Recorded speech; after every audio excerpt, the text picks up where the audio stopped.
Hi there, Arthur Hill here. Welcome to On Trend. So we got an action-packed show for you today. We're going to review the broader market situation. We're going to look at the top stocks in QQQ. We're going to break down the cybersecurity ETF. We'll dive into energy and energy stocks because Exxon Mobil and Chevron report tomorrow. And we'll also look at housing. So overall, we still have conflicting trends, but the short-term trend reasserted itself yesterday with some Pennant breakouts. Breadth remains strong. RSI is holding above 50, even though the 80% readings were not that strong. So just a little recap. This is the same old story here. I think this was the decline that broke the bull's back. And then we've had this bounce here, and it is continuing. I'll show you the breakouts, but it's still a counter trend bounce for me at this stage. And yeah, it may have some more legs to it, but I think maybe in February we'll see that pullback. Now, what I'm watching here again is the short-term indicators for breadth. This is a percentage of stocks above the 220-day EMA, short-term moving average. And you can see that for the S&P 500, this moved above 70% 16 days ago. So for 16 days, it's been above 70%. So clearly the majority of stocks are in short-term uptrends if they're above the 20-day EMA. And you can see we got that for mid caps as well and small caps for the most part, as well as the NASDAQ 100. So I don't think the trouble starts until these start moving below 70%. Now, I noted that AD percent was not that strong yesterday because we had a 1.5% advance in the S&P 500.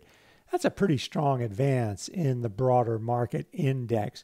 And you would expect AD percent to move above 70%. But as you can see, for the S&P 500, it finished at 62%, finished at 45% for mid caps, and 59% for small caps. So, participation has been waning a little bit over the past week or so, because you can see we haven't been getting above that 70% level in about 7 days here. So that gives me cause for concern that the rally is weakening. So as I said, I'm mostly focused on this short-term uptrend, and you can see that, we had a surge in December, a little pullback in early January, another surge, and then we had this pennant with a couple of gaps in between, and yesterday we got the pennant breakout.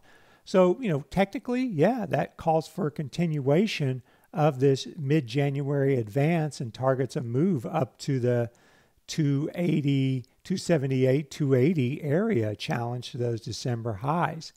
The level here becomes first support, these lows here from the pennant. So if we break that, then we've clearly reversed and we're correcting. And you can see RSI has been holding above 50 since the second week of January. And as long as it does, it remains bullish. And if it moves below 50, then we have a bearish momentum signal. When we look at QQQ, we can see a similar situation. There's the pennant taking shape, and we broke above the pennant trend line. Maybe just barely. It depends on how much, how you want to draw it. But I think, it's breaking above. But regardless, the bigger trend, well, the short-term trend is up as long as support there at 160 holds. And so if we break support at 160, then we have trouble. And if we look at small caps IWM, we can see this little pullback there, very short pullback, and then the breakout, and a small gain, 1%, because it was less than the S&P 500. But again, support here is what is key. As long as support holds and RSI holds above 50, then we still have a short-term bullish bias. So looking at the strength of this rally, we need to see those indicators turn and supports be broken and RSI move below 50 before we consider this short-term uptrend reversed. Now, I want to do a quick check-in on the sectors, and there are 5, I believe, that are showing upside leadership because they hit a new high for the move. So this move started here in late December, and the highest high for the move is yesterday for XLY. You can see it's at its 200-day, and Amazon reports today. We can see XLI, a new high for the move. We can see XLK, a new high for the move. In contrast, you can see XLC, there's the high for the move there a little over a week ago. So it is not hitting a new high for the move, so it's lagging a bit. We look at XLF, it's not hitting a new high for the move. And then if we scroll down to look at the rest of the sectors as far as the leaders short term are concerned, we can see XLB hitting a new high for the move, and we can see XLRE, REITs, hitting a new high for the move. So they're the clear leaders. And then for most of those sectors, I showed these on Tuesday. You got to watch these supports. And when these supports start breaking the lows from the latter part of January here, then we have to watch out for a short-term trend reversal. So a lot of top stocks in QQQ reported, and I think this is a good time to go through a number of them. So that's what we're going to look at next. In particular, we've got Cisco leading, Intel lagging, and Twitter has a potential bullish pattern setting up. So Apple, of course, just reported, and you can see that the stock hit 52-week lows there in December and early January, had that gap down as well. But we can see a strong rebound with a gap and a breakout yesterday. So we have pretty much a gap down and then a rise back and a gap for a breakout. And I believe the stock is up after hours. So it could be ready to rendezvous with its 200-day moving average. And you say, well, what do I do now? Well, I think you got to wait for a pullback and let the stock come to you because, it's below its falling 200-day moving average, and it just hit a 52-week low. And after this decline from, 230 to 145, it's entitled to a decent rebound. So, it's still a laggard in my book. Amazon is reporting today, and so they will be in the spotlight. And what we can see here is a support zone there around 1590, if you will, and perhaps a little bit of a wedge working there and a breakout. But, everything's going to happen after the earnings call today, so we'll have to wait on that one. But Cisco is showing some leadership. And how do I see that? Well, you can see where the stock market kind of stalled for a few days and Cisco just continued higher. And it's really on a sharp advance and a sharp run heading towards, these are 52-week highs here, that pink line. So Cisco could be heading towards a 52-week high.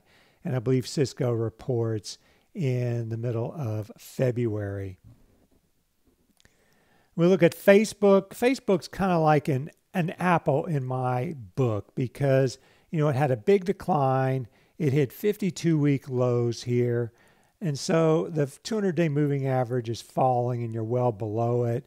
And you look at the pattern set up short term, you have a little bit of a pennant breakout.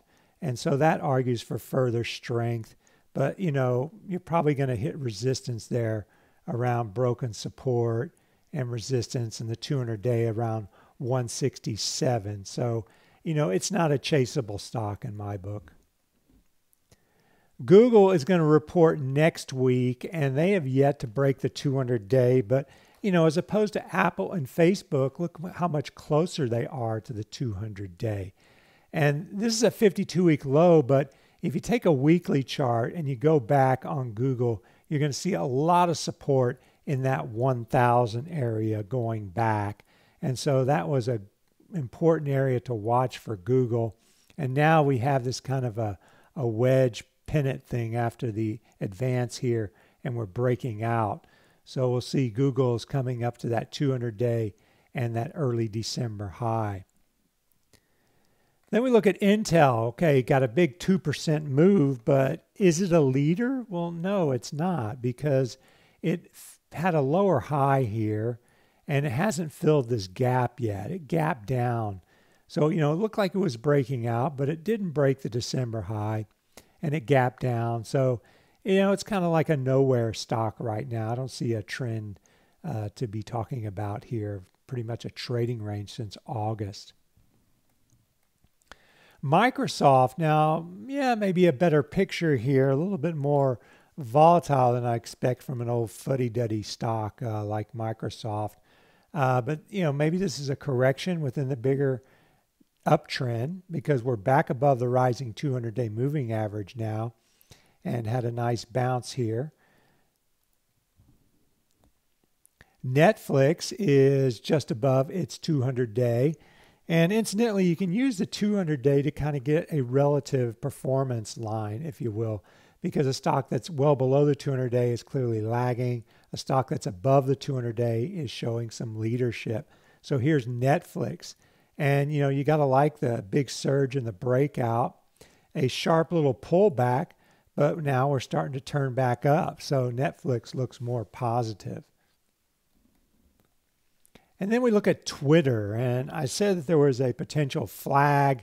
Actually, maybe it's a pennant. It really doesn't matter if it's a flag or a pennant because they're both continuation patterns. And you can see Twitter's right at that 200-day. So, you can see a lot of support here in that 26, 27 area with two lows and a nice surge off that support, a consolidation. And if we get a breakout there, that would argue for higher prices in Twitter. Now, Twitter does report in the middle of February, I do believe. So be on guard for that. In fact, for any of these stocks, you got to be looking to find out when they're going to report. Twitter reports on February 7th. Now, I was noticing some leadership in Hack, but if you look at all the component stocks in there in the individual charts, you're going to see some really weak ones and some really strong ones. So it's clearly a stock picker's market. So here is the Hack ETF from the Pure Funds family of ETFs. There you can see up at the name there, Pure Funds. And if you want to know the holdings for any of these ETFs, if you just Google Pure Funds Hack holdings, you'll be taken to a list of results. Pick the fund family website. For instance, pick Pure Funds. Don't pick Morningstar or Yahoo. Go directly to the source and you can see the holdings. And if you want, you can create a chart list and put those holdings in that chart list. That's what I like to do to follow a particular industry group or holdings within an ETF. And so when you look at Hack, you can see a little bit of leadership in Hack over the short term for two reasons. First, it's already at its 200-day. All right, so it's got a very big advance here, like 20% from late December to late January. But it's coming into this kind of like no man's land. And that is because A, it's short-term overbought after the big advance, and B, you're coming into a resistance zone marked by the prior highs here. There's three highs here.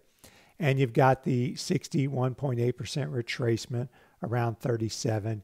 And yeah, you got the 200-day. I don't think that's really resistance level there. If you're above it, you have an uptrend bias. If you're below it, you have a downtrend bias. It's kind of simple as that. But when you're overbought though, and you're coming to a retracement like this and a resistance zone like this, that argues for a little bit of patience to, wait for some sort of a pullback because, the market does zigzag, okay? It doesn't go straight up and it doesn't go straight down. And I think at some point we will have a pullback and we'll see if that pullback is playable. Now, looking at some stocks within this industry group, which is cybersecurity, look at CyberArk, all right? This has been on my watch list and you can see it had the breakout there in early January, kind of stalled around, and then look at the past 5 days surging to a new 52-week high. That pink line, by the way, is the 255-day price channel. So it marks the high, 52-week high, which is 255 days. The middle line is the average between the 52-week high and low. And you can't see the 52-week low because it's so far down. It's at it's at 63.70. So when you're hitting new highs, you're clearly a leader and in an uptrend. Then we look within the group. This one's not breaking above its December highs, but I saw a few that were. And, Fortinet's got some sort of a base working here. You because you can see the support in that 64, 65 area, and it's getting back above the 200-day and starting to turn up. Then we look at ServiceNow, which is a software provider. You can see they had this kind of consolidation there and broke out of the consolidation. It's not a picture-perfect flag, wedge, or triangle, but look at the essence of the pattern. You have a big surge, you have a choppy consolidation, and now we have a breakout. And that signals a continuation higher. We're above that December high, so that's a leader. And so I think the next, target's that 255-day high, which is a 52-week high. Look at Palo Alto Networks. It was leading way back in January here. Why? Well, there's that December high, and you can see it broke above it. And when it broke above it, it was leading because the S&P 500 was not above its December high at this time. So it is above its 200-day and looks like it's headed towards that 255-day high. Paycom Software, another leader. There's that high there from December, and we're breaking above it. Proofpoint, now this one really got clobbered. He had a big gap down and a sharp decline, but we did find support 3 times in this 75-80 area. So with a bit of volatility, you got to give it a little wiggle room. And there you can see we're breaking above that December high. So there is strength within this group. Here's another one, Qualys. You can see that, maybe this is a double bottom of sorts with 2 lows in that 66, 68 area. And then you've got a breakout working here. Even if you don't like these after an advance from 66 to 84, they're good to have on your radar for bullish setups or short-term pullbacks. Splunk is another one. Look at that, breaking above that December high back in over 2 weeks ago. VeriSign, similar situation, back above the 200-day in early January. And VeriSign had a higher low there from October to December, January, and the S&P 500 had a lower low. So that was a sign of relative strength. Then got that little breakout. So on a closing basis, it has a 52-week high, 255-day high. Now I'm also noticing some strength in housing. ITB and XHB are breaking out, and we'll look at some leading and lagging stocks in that group. So when we look at ITB, it is breaking out after showing some relative strength.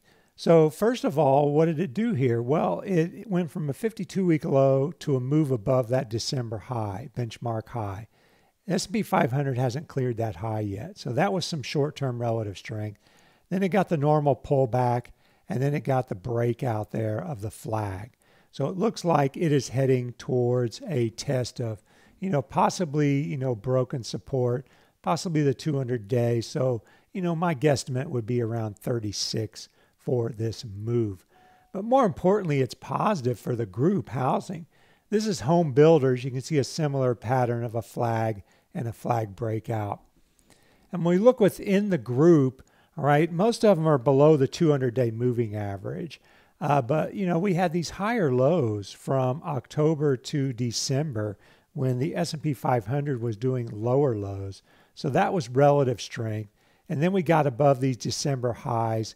So that was some absolute strength and relative strength. And then you look at Beezer. You can't draw a picture-perfect flag, but it's a pullback after a big advance, and it looks like it's ready to continue higher.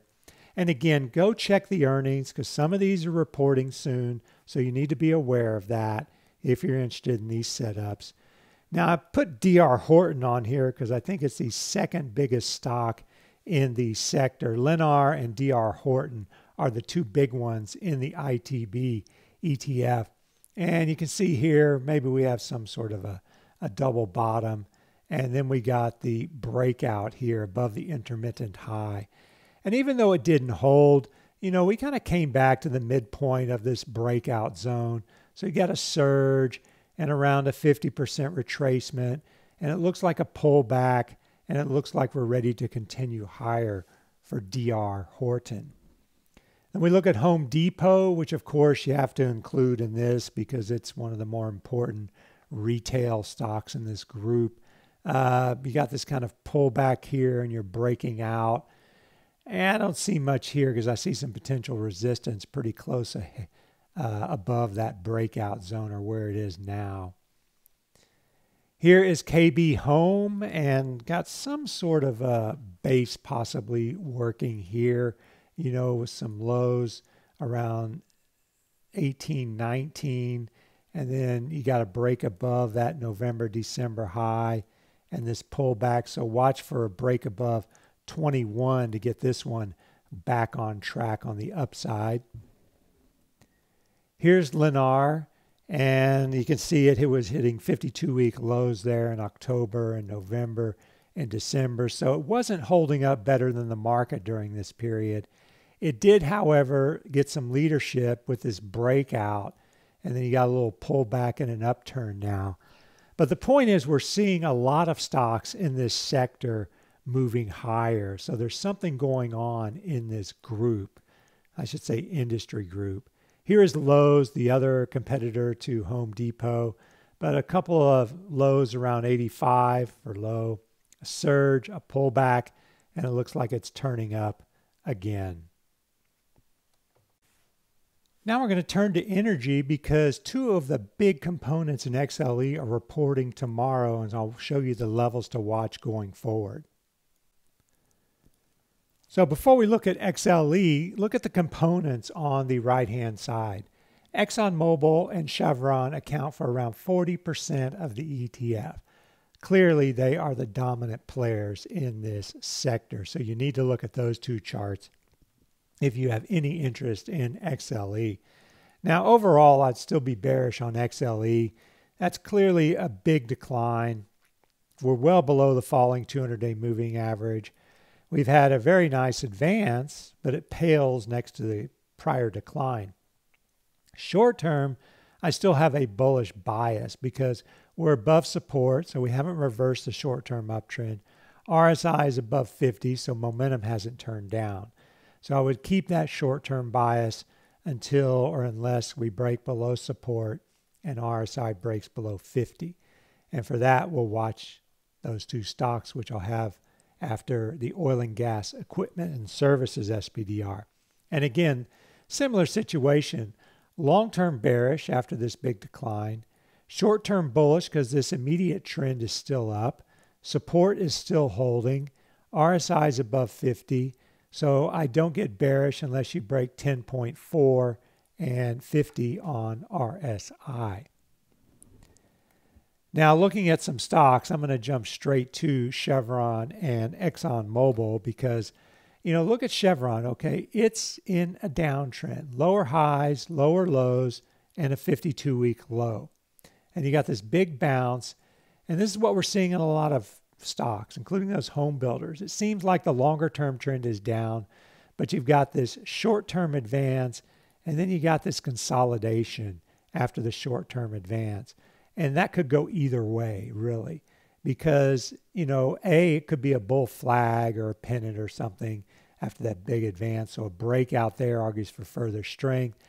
But if it doesn't break out and you break support at 110 or so, then that's going to be negative and weigh on XLE clearly. I'll move down to Exxon Mobil because these are alphabetical. But look at Exxon Mobil, similar situation. Actually a little bit weaker because, you know, it dipped below this support zone. But, you know, overall, you know, maybe it's still consolidating after this big advance here.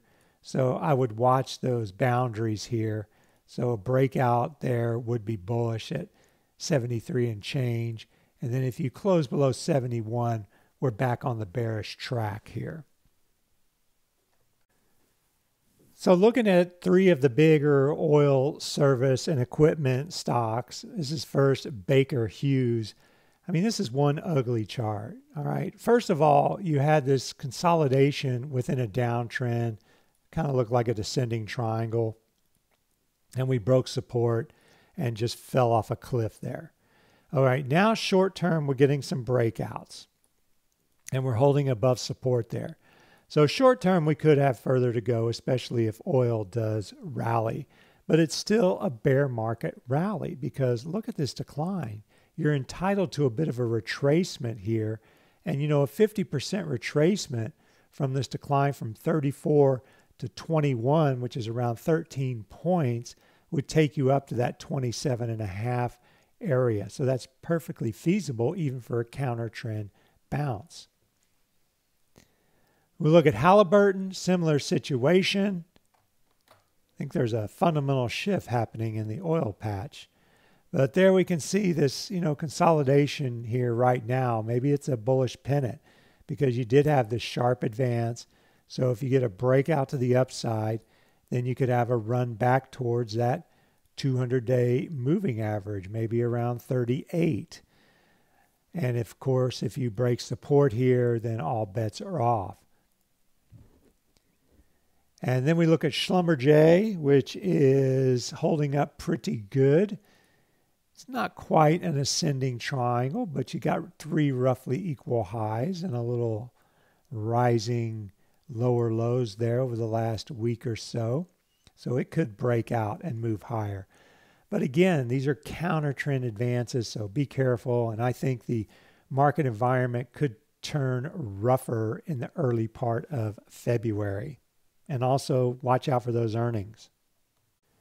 Now, airlines are always tricky to play, but I'm seeing some strength in UAL and Delta, and also SAVE is leading the way. All right, so the first one is Delta, and Delta was featured on Monday because we had basically 7 inside days. So you had this long candlestick there, well, not candle, but long bar 2 weeks ago. And then you can see the next 7 days were inside that bar. And then yesterday we got a big surge and a breakout.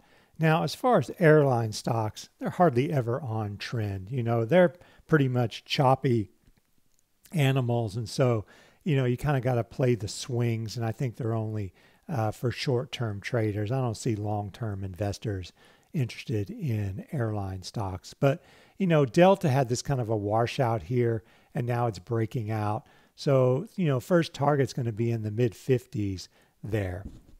Next up, we have SAVE, and I do think SAVE has earnings coming up, so be careful on that. I think they're reporting today, as a matter of fact.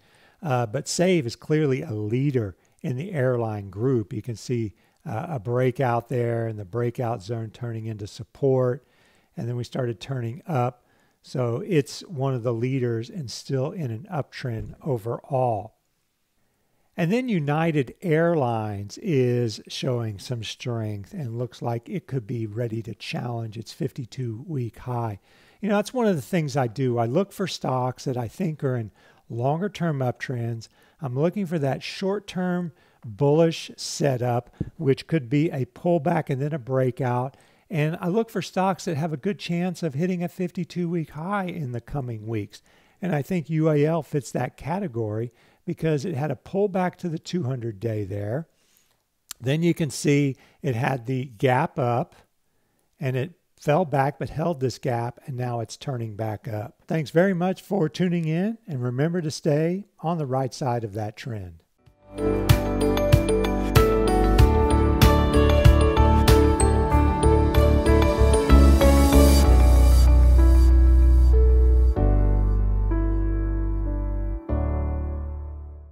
Is your portfolio positioned to profit from continued market volatility in 2019? Join over 100 investing and trading experts, including policy guru Steve Forbes, emerging markets icon Mark Mobius, America's best income investor Bruce Johnstone, elite energy analysis Stephen Schork, and trading visionary Tom Sosnoff at The Money Show Orlando to get the best ideas for protecting and growing your investment portfolio during 250 in-depth presentations. Claim your free pass now at orlandomoneyshow.com.